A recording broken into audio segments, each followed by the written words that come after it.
Albert Prosa, hea on olla ilmselt tagasi ja hea on olla tagasi väravaga, nii et täna see üks asi oli võita seda Viljandit 4-0, aga sinu comeback oli ikkagi ka üks oluline asi selle mängu juures.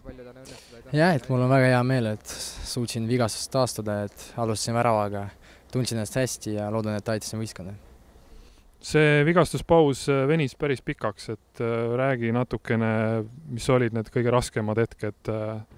Ja, alguses oligi raske, et kohe operatsioonile siis on taastus, aga ütleme nii, et võtsin vastu seda vigastuse adekvaatselt, et sain aru, et nüüd on vaja tööd teha täiega, et ei ole midagi, elus juhtuvad igasugust asju ja siiamaani tunnen ennast hästi ja loodan, et rohkem sellist vigastust ei korda.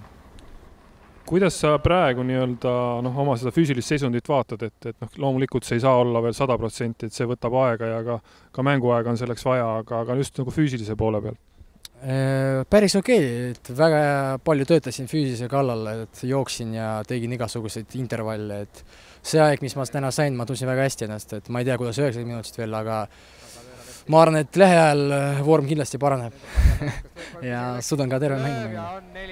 Kuidas sa seda meeskonna praegu sisekliimat hindad, et kindlasti oli see väga karm kogemus seal Makedoonias, kus meid mängiti üle ja siit võis karta seda, et see võib ka kanduda üle liigasse, aga samas täna olid mehed ikkagi omal kohal väljas ja võtsid selle mängu kindlalt ära. Jah, et see oli väga karm kaotus meil, et kindlasti oli vaja proovida väravat lüüa seal, et teada oli, et 2 mängu neid 0 peal hoida on väga raske, et kahjuks endal väga palju võimalusi ei tekkinud. Aga see ongi meeskonna tugevus, peale siukest kaotust tulla siia ja võita 4-0, see näitab, et meeskonna on iseloom ja kliima on ka hea.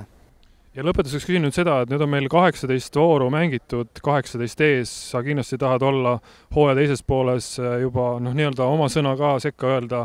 Me oleme tegelikult ju seal pundis kõik koos, et Levadia siis punktiga maas meie ja täna väga raskesti Tartus 2-1 võidu saanud Nõmme Kalju, et positiivsete mõtetega saame minna hooaja teisele poolele vastu. Loomulikult võitlus on ees, et 3 head võistkonda tahavad võita meistritiitli ja Kaljul on loomulikult ka raske, et 2 rasket mängu oli, et näha on ka Tartus, et võitsid raskustega, aga ma arvan, et omavahelist mängud saavadki otsustavaks, et kindlasti on vaja nüüd võita Levadiat ja Kaljut ja ma arvan, et me oleme selleks võimelised ka. Aitäh sulle!